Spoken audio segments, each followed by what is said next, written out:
네, 같이 앞에 내용을 보고 함께 읽겠습니다. 앞에 보시고 같이 읽습니다. 너희를 박해하는 자를 축복하라. 축복하고 저주하지 말라.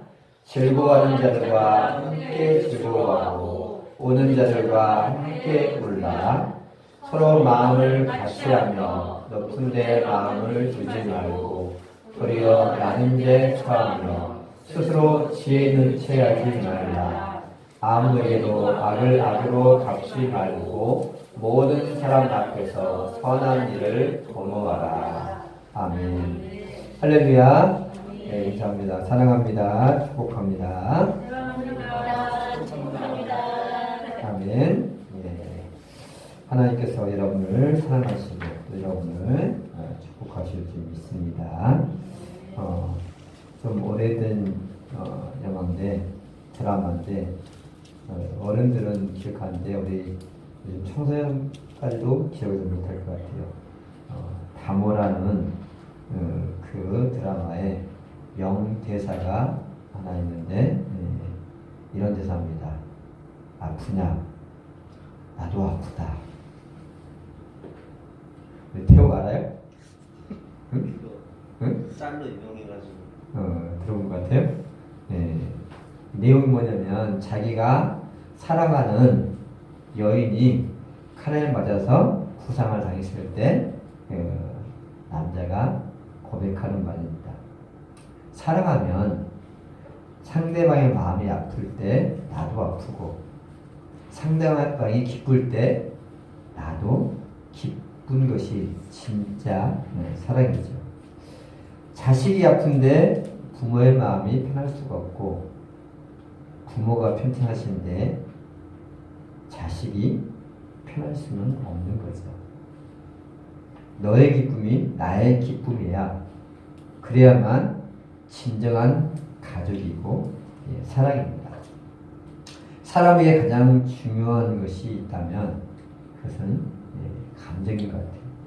사실 정말 중요한 것은 이성이거든요. 옳고 바른 이성, 생각이 중요한데 이 이성이 이 감정을 쉽게 이기지 못한다는 거예요. 사람이 감정을 이기는 것은 이성이 이긴다는 게 굉장히 어려워요. 아무리 이성적으로 옳은 말을 해도 감정이 상하면 마음의 문을 닫아버리고 소통할 수가 없다는 것입니다. 자, 예를 들어서 학생이 공부해야 한다는 사실을 부모가 말 안 해도 알죠. 부모가 말해야만 공부를 해야 되는구나 그렇게 하는 데가 없어요. 학생이 공부한다는 건 누구나 잘 알고 있어요. 그런데 공부를 안 하고 게임만 한다고 잔소리를 해보세요. 늦잠 잔다고 잔소리 해보세요. 그래서 아이가 바뀔까요? 물론 마지못해서 억지로 할 수는 있을지 모르지만 바로 서로 감정만 상하게 한다는 거죠. 아이가 옳은 소리를 듣고 삶을 바꾸는 게 아니고 뭐가 돼야 돼요?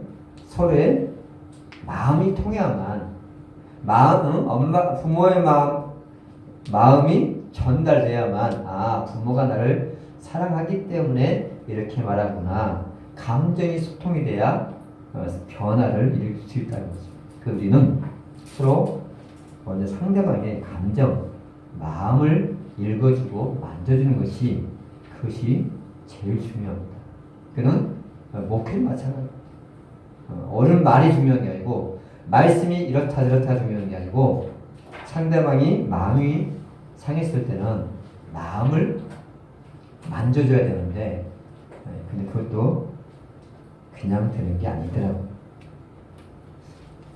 공부하는데 하거나 힘들지? 공부하는 걸 좋아하는 사람이 없어요. 몇 명이나 있겠어요.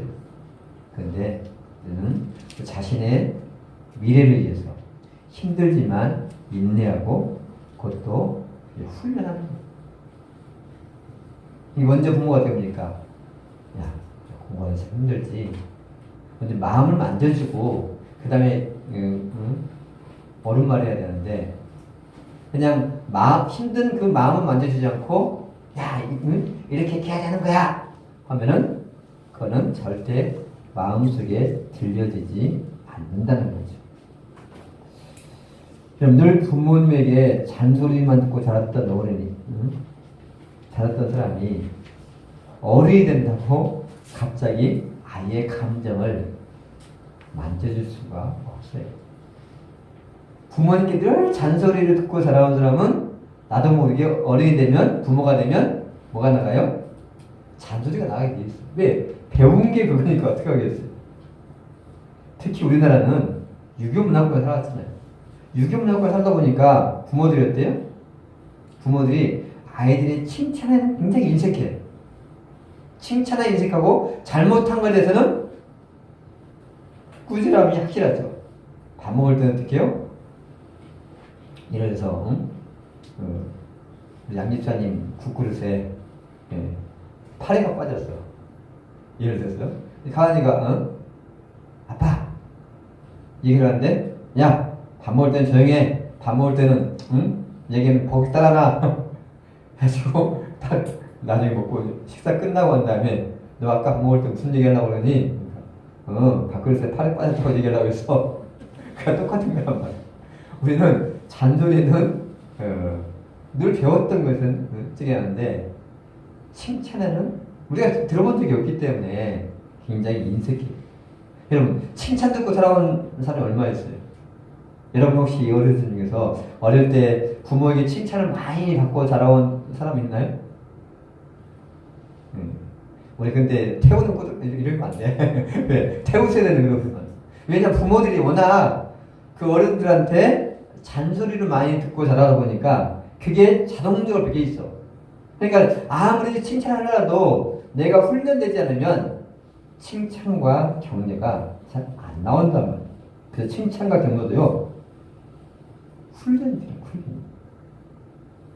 그래서 요즘 부모들은 옛날보다는 달라요. 그렇죠? 아이들을 키우는 데 있어서 좀 옛날 같지 않아.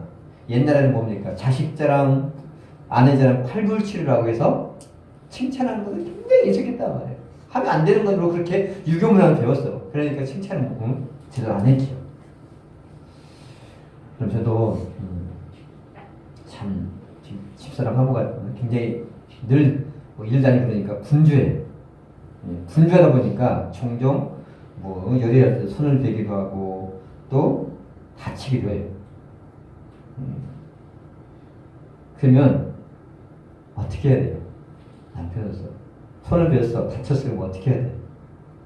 아이고 그래 많이 아프겠다. 참 나도 마음이 아프네. 아프냐 나도 아프다. 이렇게 나가야 되는데 어떻게 해요? 아이고 좀 조심 좀 하지. 늘 당신은 조심성이 부족해서 문제야. 그러니까 다쳐.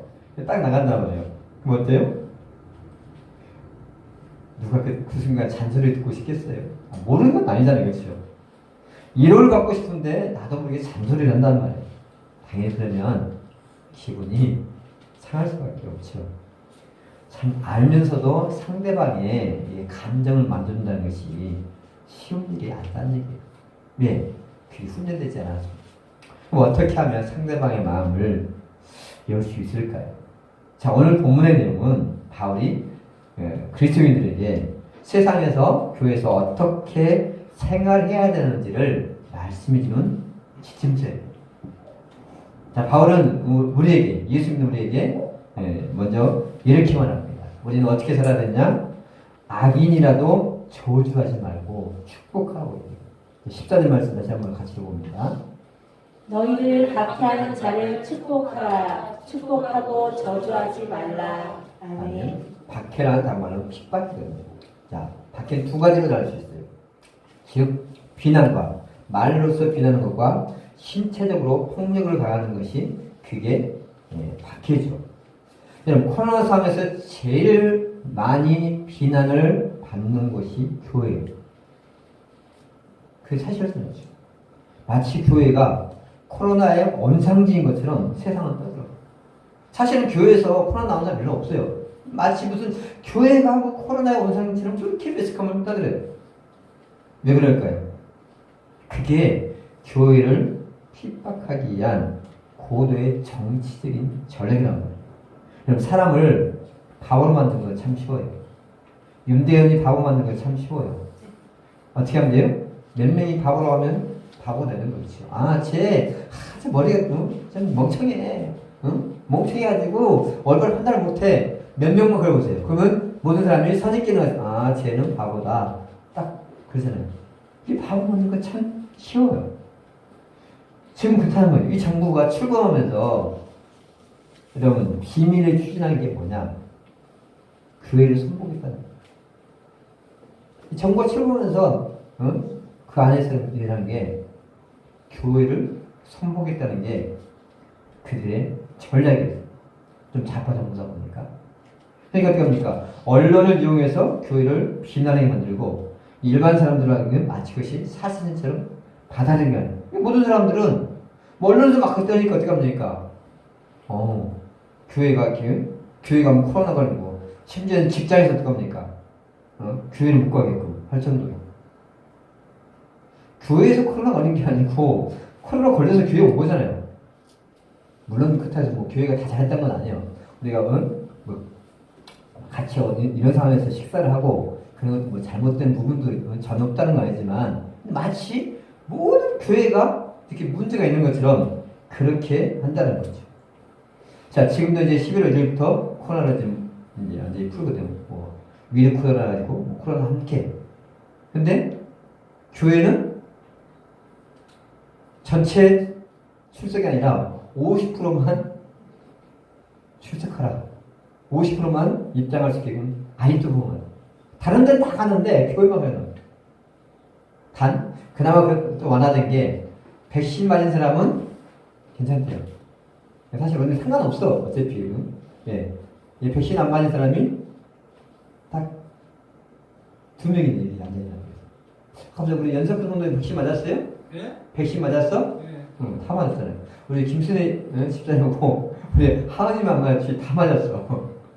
사실 전혀 상관없어. 근데 워낙 매스컴이 교회 가면 코로나 걸린다니까 자식들도 뭐예요? 교회 가지 말라고 막 그러다 보니까 교회를 그게 오랫동안 빠지니까 어떻게 해요? 이제 교회 안 오는 것이 당연시 되어버립니다. 교회도 일주일 빠지고 2주 빠지고 3주 빠지고 자꾸 빠지면 어떻게 해요? 처음에는 이거 가야 되는데 그런 마음이 있어. 한 달, 6개월 빠지면 이제 더 이상 그런 강화 자체가 없어져 버린다. 사실 그게 제일 무서운 거예요. 자, 여러분, 꼭 핍박, 정부하는 게 아니고 얼마든지 우리가 불신자나 이웃들이 가족이 핍박할 수 있어요. 그럴 때 우리가 어떻게 하느냐? 그럴 때 우리는 바울에게 그들을 우리 핍박한 자에 대해서 저주하지 말고 그들에 대해서 축복의 기도하라는 거죠. 근데 이것은 세상에 올리한 정반대죠. 세상은 철저하게 눈에는 눈, 이에는 입니다. 상대방이 나를 공격하면 나도 상대방을 공격하지. 보세요. 지금 이제 대통령 선거한다 해서 같은 당 편이어도 어떡합니까? 같은 당 편이어도 내가 대통령 후보를 하려고 상대방을 공격하잖아요. 상대방을 혹시 칭찬하는 그런 사람 누구서 봤어요? 상대방을 축복하는 사람 없어요. 이게 세상의 원리예요. 근데 예수 믿는 사람은 그렇게 하면 안 된다는 거죠. 하나님 우리에게 이렇게 말씀하고 있어요. 19절에 보니까 내 사랑하는 자들아 너희가 친히 원수를 갚지 말고 하나님의 진노하심에 맡기라. 아멘. 너희가 원수 갚으려 하지 말고 눈에는 눈, 이러는 일을 하지 말고 상대방을 용서하고 축복하라는 거예요. 조시하지 말고 축복하라는 거예요. 왜 그럴까요? 하나님이 알아서 갚아주실 거예요. 하나님이 알아서 갚아줄 거니까 네가 갚으려고 하지 마라. 네가 여러분 누군가가 나에게 폭력을 했다고 내가 그 사람을 뭡니까? 폭력을 행사하면 어떻게 돼요? 어디 가요? 정당방이라고 합니까? 같이 쌍방폭 해가지고 같이 교도소 가든지 벌금 내는 거 아니에요. 근데 하나님은 어떻게 하라고요? 그냥 축복하고 용서하라는 거예요. 왜 그러냐면 하나님은 말씀하셨어요. 내가 상대방을 축복하잖아요. 근데 상대방을 축복하는데 그 축복이 상대방이 받을 만한 그릇이 안 되면 그 축복이 나에게 돌아온다고 성경은 얘기하고 있어요. 그러니까 결국은 누굴 축복하는 거예요? 나를 박해하고 핍박하는 사람을 축복하는 게 그건 나 자신을 축복하는 거예요. 예수님도 자신의 십자가에 죽인 사람들 보면서 하나님 저들을 혼내주세요. 하나님께서 복수해주세요라고 기도 안 했어요. 그렇죠? 하나님 저들이 알지 못해서 그러니 저들의 죄를 용서해달라고 오히려 기도드렸어요. 하나님께서 우리에게 용서의 본을 보여주십니다. 사람이 바뀌는 것은 복수의 칼을 갈아가지고 복수한다고 바뀌는 게 아니에요. 복수는 또 몰라요? 또 다른 복수를 나. 사람을 바꾸는 것은 사랑이고 용서지 복수한다고 바뀌는 게 아니라 거지. 그래서 하나님은 우리에게 용서하고 축복하는 겁니다. 우리가 상대방의 마음을 열려면 두 번째는 상대방의 감정을 읽어주는 거죠. 자, 15절 말씀 읽어봅니다. 즐거워하는 자들과 함께 즐거워하고 우는 자들과 함께 울라. 아멘. 상대방의 마음을 열려면 즉 감정을 공감해야 된다는 거죠. 즐거운 자리 있으면 같이 즐거워야 돼. 상대방이 기쁨이 나의 기쁨이 돼야 돼. 성도의 기쁨이 나의 기쁨이 돼야 돼. 그런데 사천이 넘어가면 배가 아파. 그러면 이게 진정한 가족이 될 수 있어요? 사촌이 넘어가면 배가 아프지. 형제가 넘어가는데 배 아프진 않아요. 혹시 안 집사님은 형님이 잘 되면 혹시 배가 아프나요? 근데 나는 속담은 왜 사촌이라고 했을까라는 생각이 들었어요. 느끼는 게. 그래도 형제라는 생각이 드는데 사촌은 남이라는 생각이 가깝구나라는 그런 의미가 있는 것 같아요. 내 가족이 잘 되면 배 아플 사람 없어요. 근데 남이 잘 되면 배 아픈 게 있다는 거죠. 이웃집이 땅을 사면 어때요? 배가 아프나요? 아니면 축복하나요? 좀 부러우면서도 약간 질투심 생기잖아요. 그렇죠? 왜? 가족이 아니니까. 남이니까 그런 겁니다. 이 말씀의 의미는 즐거운 자와 즐거워 슬퍼한 자를 슬퍼하는 것은 상대방의 마음을 읽어주라는 것입니다. 그 16절에는 이렇게 말한다고. 서로 마음을 같이 하며 높은 데 마음을 두지 말고. 즉 뭐냐면 사람의 마음, 감정을 읽어주라는 거죠. 감정을 읽어줘야 마음을 열고 말을 하는 거예요. 우리 어른들의 대부분의 실수가 아이들을 접근할 때 예수님은 먼저 옳고 그름의 차원에서 접근해요. 즉 눈에 보이는 어떤 상황, 사건에 관심을 두지 왜 이 사건이 일어났는지 이 사건의 당사자는 감정이 어떤지에 대해서는 무관심하다는 거예요. 제가 아까 예를 들면 아니 손을 비웠으면 아니 당신 조심을 해야지 조심을 안 하니까 손을 비지 이 사건에 관심이 있다는 거죠. 남편이 밤늦게 술 마시고 밤늦게 들어와 아이가 공부는 않고 매일 게임만 빠졌어. 그럼 여러분 어떻게 반응해요? 혹시 양집사님 밤늦게 물론 그건 그럴 수 일이 없지만 밤늦게 술 마시고 그러면 뭐라고 반응해? 아니 차라리 엄담이가 더 낫겠네. 우리 남편이 밤늦게 술 마시고 그러면 어떻게 반응해요? 아니 지금 몇 시인데 이제 들어온다고 혹시 그렇게 반응하나요? 네? 왜 공부는 안 하고 게임만 하는 그렇게 애들 반응하나요? 근데 그것이 사실은 제가 아까 얘기했지만 자 나의 모습이라는 거죠. 아이들 주말에 게임을 하다 보면 당연히 어때요? 늦게 잠이 들고 주일날 교회 오는 것이 참 힘들죠. 교회 와서도 예배가 아니고 그냥 조용히 돼. 그러면 나도 모르게 잔소리 아닌 잔소리를 하게 돼. 그들 입장에서 잔소리야. 왜? 야, 하나 일찍 자. 일찍 자야지. 밤늦게까지 게임을 하니까 어떻게 일찍 일어나겠니? 그러니까 교회 와서 잠을 잘 수밖에 없지. 틀린 말이에요? 맞는 말이야. 근데 문제 뭐예요? 이거는 아이의 마음은 전혀 생각 안 하는 어른 말만 하는 거예요. 그러니까 어떻게 해요? 아이들이 그렇게 얘기하면 마음을 닫아버리고 소통할 수가 없어. 왜? 목사님은 내 마음은 관심 없어. 별로 내 마음이 어떤지 별로 관심 없어. 이거는 저뿐 아니라 다 모두가 마찬가지인 거죠. 그러니까 어떻게 돼요? 부모와 자식 간에도 그러면 대화가 단절돼 버려요. 그리고 갈등만 깊어지게 되는 거죠. 부모와 자녀가 대화가 안 되는 이유는 부모가 자녀의 마음을 읽어주지 못하기 때문입니다. 이거는 부모와 자식 간이 아니라 부부는 마찬가지잖아요. 그럼 부부가 마찬가지고 또 이웃 간에도 심지어는 하나님과도 마찬가지예요. 그럼 마음이 통하지 않는데 진정한 대화가 이루어집니다. 마음이 통해야 속에 있는 속마음을 얘기할 수가 있는 거죠. 저도 어느 순간부터 아이들과 깊은 대화가 끊어지는 느낌. 금요일날 잠깐 얘기했지만 아이들이 자기 마음속에 깊은 고민이나 갈등을 부모한테 얘기를 하느냐? 안 해. 왜요? 뻔한 답을 알고 있으니까. 그렇게 얘기해봤자 이렇게 이렇게라 뻔한 답을 알고 있으니 얘들은 얘기를 안 하게 된다는 거지. 상대방의 마음을 알려고 우리가 노력해야 돼요. 그럼 상대방의 마음을 알려면 어떻게 될까요? 그거는 상대방의 마음을 알려면 민감해야 돼요. 마음이 눈에 보이면 얼마나 좋겠어요. 눈에 보이면 그냥 딱 얘기하면 되잖아요. 그래서 내가 속담 있잖아요. 열길 물속은 알아도 한 길 사람의 마음은 모른다. 한 길이 얼마나 한 길이지?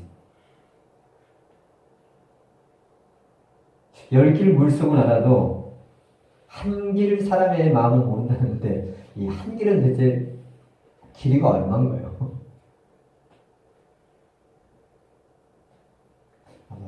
제가 알기로는 아마 한 길은 한 자를 말하는 것 같아요. 한 길 30cm죠.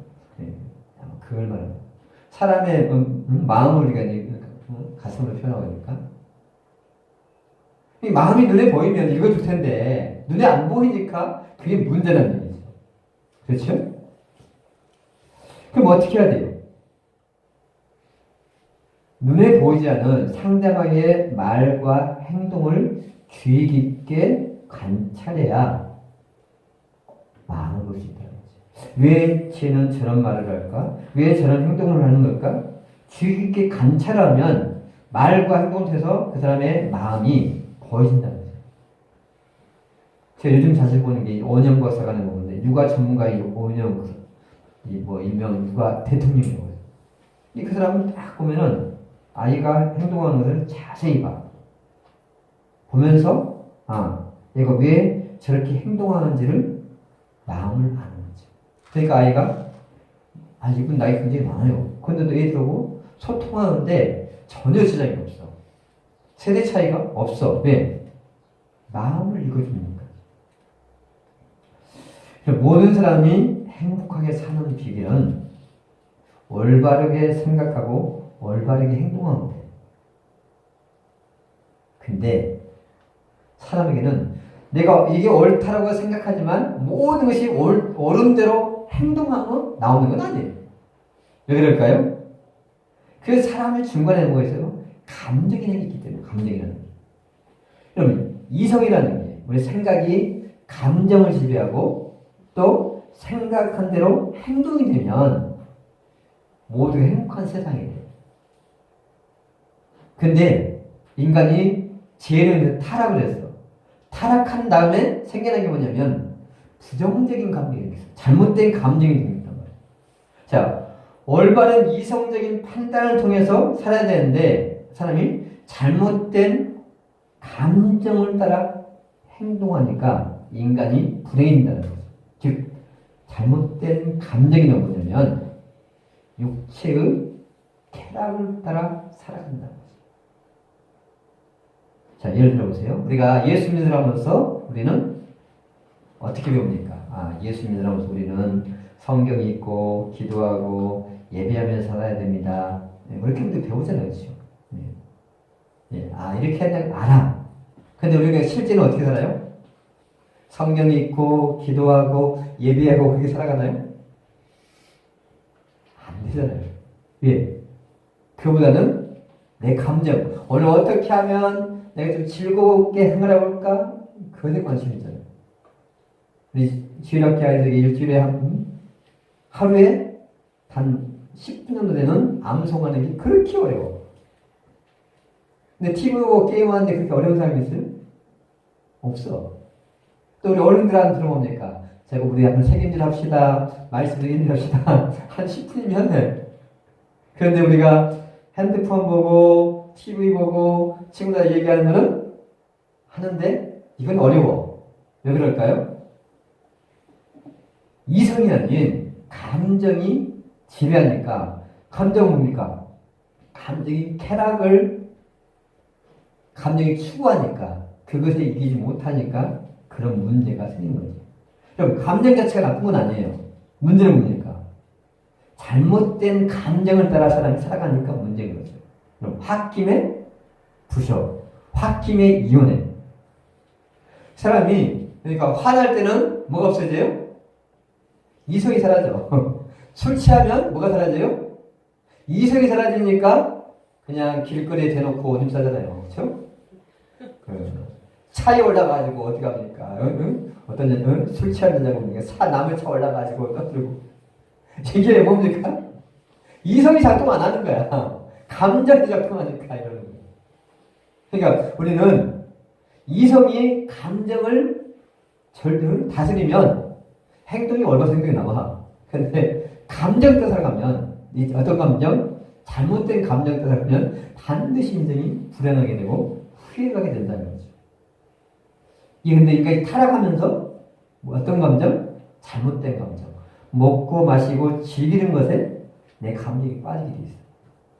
그럼 노아의 홍수, 소돔과 고모라 멸망은 원인이 뭡니까? 사람이 쾌락을 쫓아 살아갔기 때문에 이런 결과가 온 거거든요.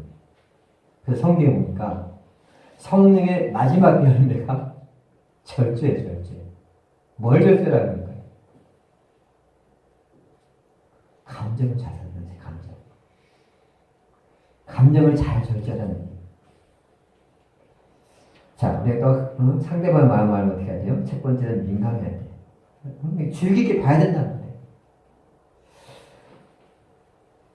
저 한 번도 부모님과 미래에 대한 대화를 좀 진지하게 본 적이 한 번도 없는 것 같아요. 부모님과 같이 살았어도 한 번도 내 미래에 대해서 진지하게 그런 데는 대화를 본 적이 없는 것 같아요. 그러니까 어떻게 해요? 깊은 대화를 하는 거예요. 근데 사실 우리 성도 마찬가지거든요. 그래서 우리가 차를 타고 오거나 뭔가 만날 수 있는 시간이 있을 때는 그래서 제가 개인적인 신방을 가고 그러면 차분하게 감정을 소통하면서 속에 있는 얘기를 할 수가 있는데 요즘처럼 코로나라고 교회만 떠갔다가 예배드리고 가보면 대화할 시간들이 있어요. 그만큼 뭡니까? 소통하고 감정을 교감할 수 있는 시간들이 그만큼 없다는 거죠. 우리 지금 엄자매님이 아버님이 지금 말기 전 이제 지금 영화에 다시 집으로 오셨는데 그만큼 이제 마지막으로 준비하고 있는 거예요. 기뻐하는 자들과 같이 기뻐하고 우는 자 함께 울어야 되는데 참 말기 암을 둔 아버지의 마음을 감정을 어떻게 공감하고 소통할 수 있겠어요? 쉽지 않죠. 근데 저도 저희 아버지가 그런 지금 상황이니까 아버님이 이렇게 요양본에서 어떻게 될지 모르는 그런 상황이니까 조금이나마 감정이 소통이 되는 참 아버님을 떠나볼 준비하는 마음이 이런 마음이겠다는 게 소통이 되는 거예요. 우리가 상대방의 감정은 상대방의 입장에 서봐야 알 수가 있는 거예요. 이 감정을 소통하는 게 쉬운 일이 아니니까 어떻게 하라고요? 훈련하는 거죠. 사람의 감정이 있는 것은 한순간에 되어지는 게 아니라는 거죠. 끊임없는 훈련과 노력이 필요합니다. 여러분, 우리나라 말에 칭찬은 그래도 춤춘다는 거예요. 상대방을 자꾸 격려하고 칭찬해야 상대방이 마음을 열어. 근데 안 좋은 점 막 책망해 보세요. 그럼 어떻게 해요? 마음을 못한다. 우리 윤대현에게도 뭡니까? 장점이 있고 단점이 있어. 누구 다 있잖아요, 보면. 근데 어떻게 합니까? 만약에 윤대현 계속 안 좋은 점을 얘기해보세요. 부모가 너는 이게 문제야, 이게 문제야. 하면 어떻게 우리 윤대현은 부모님과 대화가 잘 되니? 소통이 잘 돼? 왜? 그래서 뭐 칭찬하고 격려해야지. 내가 말하고 싶은데 막 세상 말로 갈구면 잔소리를 하면 소통이 안 된단 말이에요. 근데 이거는 한순간에 되는 게 아니라 훈련이 되는 거죠. 마지막으로 우리가 무엇보다도 알아야 할 것은 하나님의 마음이에요. 사람의 마음을 아는 건 중요하잖아요.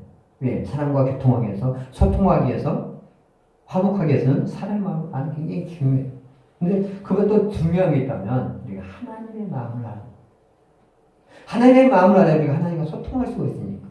호세아는 이스라엘 백성들에게 힘써 여호와를 알자라고. 뭘 알자는 거예요? 하나님의 말씀을 알자라는 게 아니라 말씀을 알아야지. 뭘 하자고요? 하나님의 마음을 알자. 이스라엘 백성들이 율법을 몰랐을까요? 그들은요, 지금도요, 모세 오경을 다섯 살 때 줄지 외워, 암송을 해. 말씀을 모르는 게 아니에요. 문제는 뭡니까? 그 말씀 안에 담겨진 하나님의 마음을 모르니까 어떻게 합니까? 이스라엘 백성들이 실패하고 망하게 됩니다. 똑같아요. 자식이 부모가 이렇게 말하는 것이 부모의 마음을 읽어야 되는데 마음을 모르면 어떻게 해요? 잔소리가 되죠. 또한 자식이 이렇게 행동할 때 왜 우리 아이가 이렇게 행동할까? 어떤 분이 힘들고 외로울까? 그 마음을 읽어주려고 하는데 그 마음을 서로가 마음과 마음이 교통하지 않으면 갈등이 일어날 수밖에 없다는 것입니다. 이스라엘 백성들은 하나님의 마음을 몰랐습니다. 마지막 말씀 한번 보겠습니다. 너희가 육신대로 살면 반드시 죽을 것이로되 영으로서 몸의 행실을 죽이면 살리니. 아멘. 네, 건너뛰었네요. 내가 육신의 쾌락을 쫓아 살아가면 반드시 하나님의 영이 죽게 된다는 거죠. 다시 한번 띄워주세요.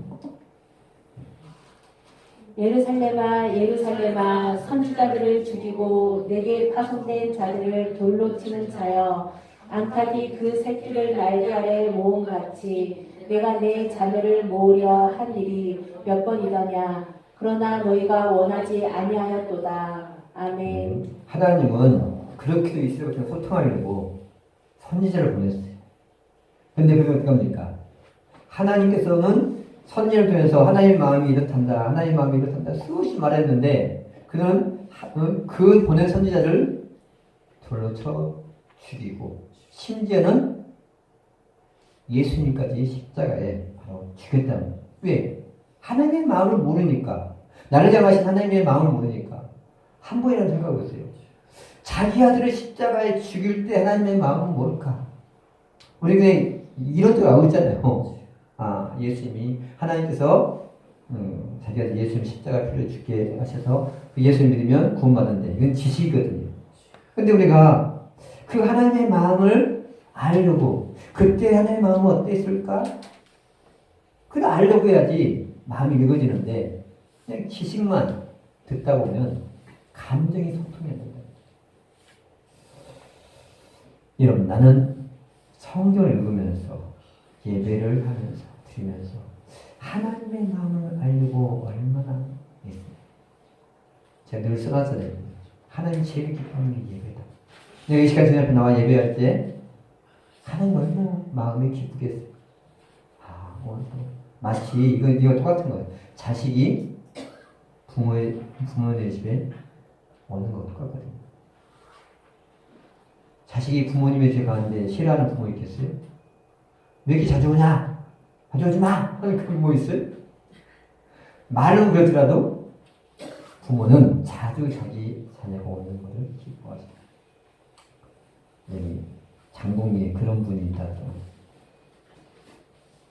부모는 아닌데 며느리가 동네에 있으니까 매일 출근할 때마다 혼자 사시니까 아침에 들렸다가 출근하고 싶어요. 그 며느리가 매일 들리니까 기분 나쁠까요? 그렇지 않잖아요. 자, 뭐냐면 우리가 마음을 나누려면 자주 만나고 소통을 해야 돼요. 하나님은 예배한 자를 기뻐하십니다. 이 시간에 우리가 예배하는 것을 얼마나 기뻐하시는지 생각해보라는 거죠. 너는 내 마음을 아느냐? 자, 하나님의 마음을 알려면 성경을 읽어야죠. 또한 기도를 통해 성령 충만해야 됩니다. 성령 충만해야 하나님의 마음이 읽어질 수 있기 때문입니다. 근데 우리가 일주일에 한 번 교회 가서 예배만 드리는 걸로 소통한다는 것은 참 뭐예요? 자주 우리가 만나고 교제해야만 소통이 되는 것처럼 우리가 자주 하나님 앞에 수요일도 금요일날도 아니면 성경을 읽으면서 가까이 할 때 소통이 이루어집니다. 성령님은 하나님의 영이기 때문에 너무나도 하나님의 마음을 잘 알고 있습니다. 다윗도 보니까 하나님의 마음을 가장 잘 아는 사람이 다윗인데 그래서 하나님은 다윗을 내 마음이 아픈 사람인 겁니다. 우리가 하나님의 마음을 알아서 하나님을 기쁘시게 하는 여러분이 바랍니다. 아버지의 마음 봐주시고요. 자, 우리 시간 같이 기도합니다. 우리는 지금 과연 얼마나 소통이 잘 되고 있습니까? 부모와 자식 간에, 부부 간에, 또 이웃 간에, 또 하나님과 나 사이에 얼마나 소통을 잘하고 있나요? 소통이 안 되고 있다면 무엇이 문제입니까? 나에게 어떤 문제가 있는지 들어보셔야 됩니다. 칭찬과 격려보다 상대방의 마음을 알려고 노력한 보다 눈에 보이지는 환경 때문에 사건에 관심을 가지고 살지 말고 상대방의 마음을 알려고 우리가 민감하게 듣고 반응할 수 있게 하옵소서. 무엇보다 우리가 하나님의 아버지의 마음을 알려고 힘쓰게 도와주시옵소서. 하나님의 마음을 알 때 하나님을 기쁘시게 할 수 있는 것처럼 주님 우리가 하나님의 마음을 알려고 힘쓰기를 원합니다. 주님 우리 또한 성도를 간에 서로가 소통이 되게 하옵소서. 기뻐하는 자로 같이 기뻐하고 슬퍼하는 자로 같이 슬퍼하시는 진정한 참선의 교회 가족이 되게 해달라고 같이 기도하겠습니다. 할렐루야. 좋으신 아버지